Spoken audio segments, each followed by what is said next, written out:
Goeiedag, my naam is Elmo Pinaar en ek is die bestuurende direkteur van Koramdayo Pastorale Berading en Narratiewe Terapie Opleidingsentrum. Met hierdie boodskap wil ek graag meedeel dat ons innames tans oop vir volgende jaar. Jy is dus welkom om navraag te doen. Ons het sommer 'n klompie leerkampusse reg oor die land en ander areas waarin ons graag ook wil ontwikkel.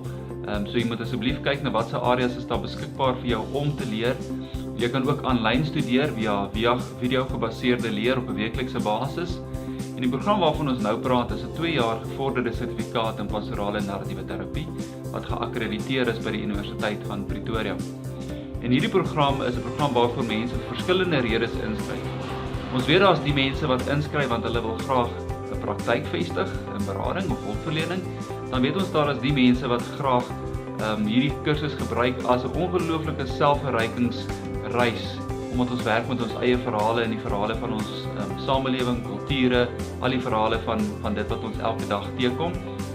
Maar dan is daar ook die wat natuurlik graag in hulle gemeenskappe, in hulle gemeentes wil werksaam wees, wat net so 'n bietjie meer vaardig wil wees. So hierdie mense kan eintlik uit enige beroep uitkom. Dit kan haarkappers wees, dit kan gaan ingenieurs wees, dit kan leiers en bestuurders en maatskappye wees. So daar's 'n verskeidenheid redes van hoekom mense vir hierdie program inskryf. Dit is 2 jaar en dit is 'n gevorderde sertifikaatkursus. Nou ons nooi jou daarom uit om op die webtuiste te gaan kyk, koramdayo.co.za, en daar's bladsye vir hierdie kursus en al die vorms wat jy nodig het is sommer daar beskikbaar. Jy kan dit elektronies invul, maar praat ook gerus as daar vrae is wat ons vir jou kan beantwoord.